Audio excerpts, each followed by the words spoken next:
Tuhan bersamamu.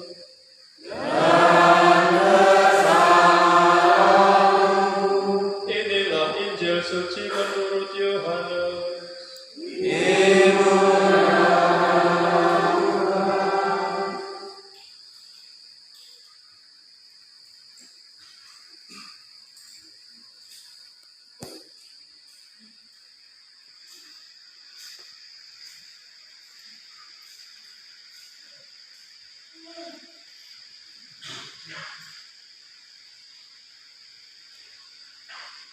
Sebelum hari raya Paskah mulai, Yesus telah tahu bahwa saatnya sudah tiba untuk pergi dari dunia ini kepada Bapa.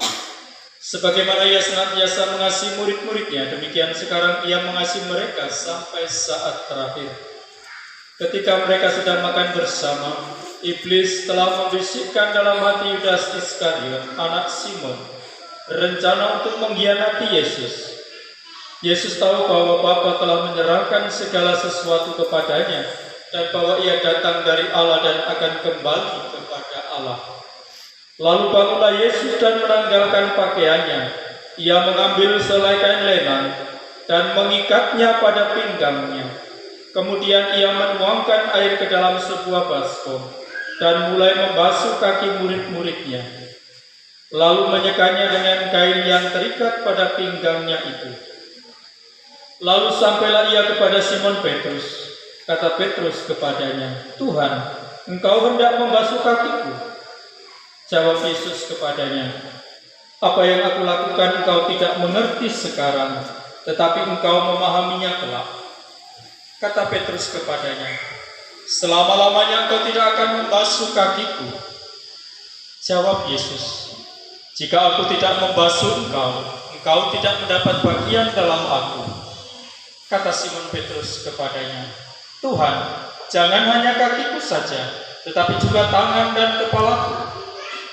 Kata Yesus kepadanya, "Siapa saja yang telah mandi, ia tidak usah membasuh diri lagi selain membasuh kakinya, karena ia sudah bersih seluruhnya.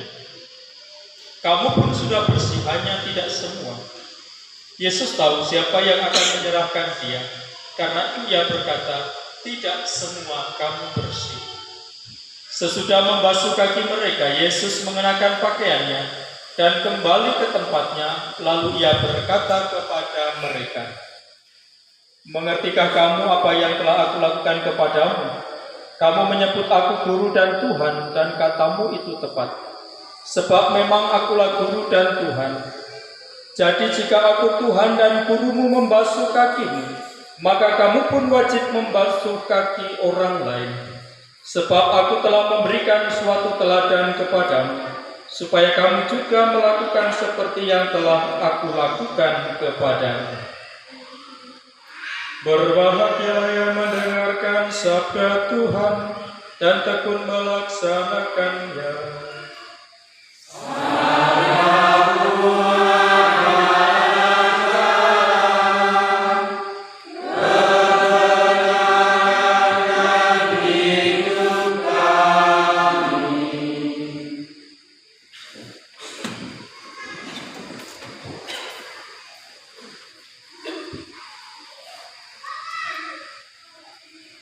Bapak, Ibu, dan saudara-saudari, selamat malam. Apa kabar? Sehat ya? Dua angka sebelum tiga adalah satu. Cakep. Ulangi. Dua angka sebelum tiga adalah satu. Belajar berhitung memakai bambu. Walaupun kita jarang ketemu, aku tetap I love you. Kalian I love you tidak dengan Romo? Selain Bangkit, ada nggak yang orang Batak di sini? Coba tunjuk tangan. Yang orang Batak? Baik. Horas. Horasnya udah horas gaya Jawa. Kalau perayaan Kamis Putih seperti ini, saya ingat kisah tragis yang terjadi di daerah Sumatera Utara ketika malam Kamis. Jadi perayaan Kamis Putih ada pencucian kaki.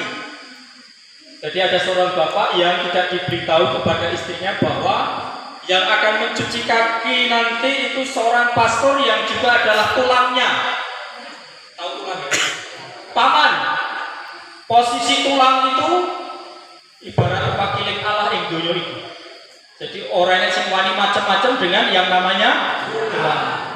Sepreman-premannya orang, sejahat-jahatnya orang kalau berhadapan dengan tulang dia akan tunduk. Ini sudah romo tulang lagi. Dia ditunjuk untuk menjadi salah satu rasul pada perayaan malam Kamis Putih. Dia memang dikerjain oleh istrinya karena suaminya ini ternyata jarang sekali pergi ke gereja. Pas ketika pembasuhan kaki yang mau basuh ini romo dan tulangnya, dia takut kualat lalu pergi pulang ke rumah gak jadi dibasuh, takut kualat katanya. Yaitu tadi paham yang dimiliki oleh orang Batak dengan tulang itu harus hormat. Nggak mungkin tulang mencuci kaki saya, seharusnya saya yang mencuci kaki tulang. Maka dia pergi marah-marah sama istrinya, kamu tuh nggak bilang-bilang kalau yang mimpin misa itu romo si A ini. Jadi tulang tuh romo lagi harus mencuci kaki. Itu tidak mungkin. Itu nanti saya bisa kuat. Bapak Ibu dan saudara-saudari yang terkasih, itulah dunia. Dunia itu memberikan pengajaran menghormati itu kepada orang yang lebih tua, lebih tinggi. Jarang sekali terjadi penghormatan dari yang atas kepada yang bawah. Dunia mengajarkan mengkotak-kotakkan tentang penghormatan. Sementara Yesus datang ke dunia ini merombak tatanan yang dibuat oleh dunia ini. Bahwa penghormatan itu juga bisa terjadi dari yang atas ke bawah, tidak harus dari yang bawah ke atas. Karena kita semua diciptakan oleh Allah itu sehakikat dan semartabat, punya derajat yang sama. Maka tidak ada istilah dalam kamus ajaran Kristiani ada orang yang lebih tinggi kedudukannya. Semua sama di hadapan Allah. Dan hari ini Tuhan Yesus semacam memberi pukulan telak kepada para muridnya, 12 murid, terutama Petrus. Selama ini mereka berebut siapa yang terbesar di antara mereka. Pernah Yohanes dan Yakobus menyuruh ibunya untuk meminta kepada Yesus supaya dia duduk di sebelah kanan dan duduk di sebelah kiri. Minta jabatan. Mereka berpikir ketika dekat dengan Yesus, kecipratanlah yang namanya privilege, kekuasaan, kebahagiaan. Karena konsepnya adalah konsep duniawi. Yesus itu Mesias yang menang dengan politik, dengan kekuatan senjata perang. Sementara Yesus datang ke dunia itu dengan jalan damai. Maka sekali lagi Romo katakan bahwa hari ini pukulan telak untuk para murid yang selama ini mencoba untuk meraih kekuasaan duniawi. Seorang yang menjadi pemimpin itu harus menjadi pelayan. Harus berani merendahkan diri untuk menjadi pelayan bagi sesama. Maka tindakan Yesus pada malam Kamis Putih dengan melepaskan jubahnya, kemudian mengambil kain lenan, kemudian mencuci kaki para murid, ini mau menunjukkan kekuasaannya adalah kekuasaan pelayan. Orang harus melayani dengan rendah hati.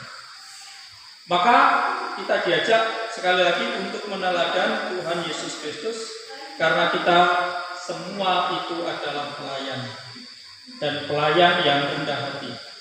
Maka orang yang berusaha untuk mencari penghormatan, penghargaan dari orang lain itu tidak layak untuk menjadi seorang pemimpin. Orang yang masih mencari panggung, orang yang masih mencari pujian, tidak layak disebut sebagai pemimpin Kristiani.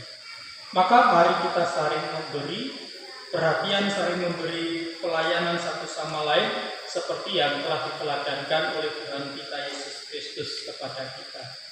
Bukan hanya saja mencuci kaki, Tuhan Yesus juga memberikan teladan bagaimana dia menyerahkan dirinya. Dia wafat di kayu salib, menderita demi keselamatan umat manusia, dan itu dirayakan setiap kita merayakan perayaan Ekaristi. Tuhan Yesus dipecah-pecah, dibagi-bagi. Maka kita yang mengikuti perayaan Ekaristi, kalau menjadi orang yang egois, kita sebenarnya tidak bisa merayakan Ekaristi secara mendalam. Karena efek dari Ekaristi itu adalah, dampaknya adalah orang mau rela berbagi, melayani, berbagi kasih, dan tentu hal-hal baik kepada orang lain. Sekali lagi, seorang egois tidak merayakan Ekaristi secara bermakna. Ekaristi selalu punya efek kerelaan untuk berbagi, sehingga orang diperkaya, sehingga orang diselamatkan, sehingga orang dibebaskan. Maka mari kita ingat bahwa ketika kita memberi, kita tidak akan pernah miskin. Kita akan semakin diperkaya, bukan diri kita, tapi orang lain juga akan diperkaya. Teladan indah malam hari ini Tuhan Yesus bukan saja memberikan teladan pelayanan, tetapi juga memberikan dirinya dalam Ekaristi yang kita kenal dalam malam perjamuan terakhir. Yesus dipecah-pecah, Yesus diserahkan untuk kita. Kita dipanggil untuk menjadi hosti lain yang juga siap dipecah. Setelah merayakan Ekaristi di sekitar altar, kita dipanggil untuk menjadi orang-orang yang berkarya di sekitar pasar, di sekitar orang-orang yang kita jumpai, berbagi kasih dengan mereka. Maka sekali lagi mari kita mohon rahmat Allah supaya kita memiliki iman yang kuat, sehingga kita menjadi murid-muridnya yang mau berbagi dalam setiap kesempatan hidup kita. Kiranya berkat Tuhan melimpah kepada kita sekarang dan selama-lamanya.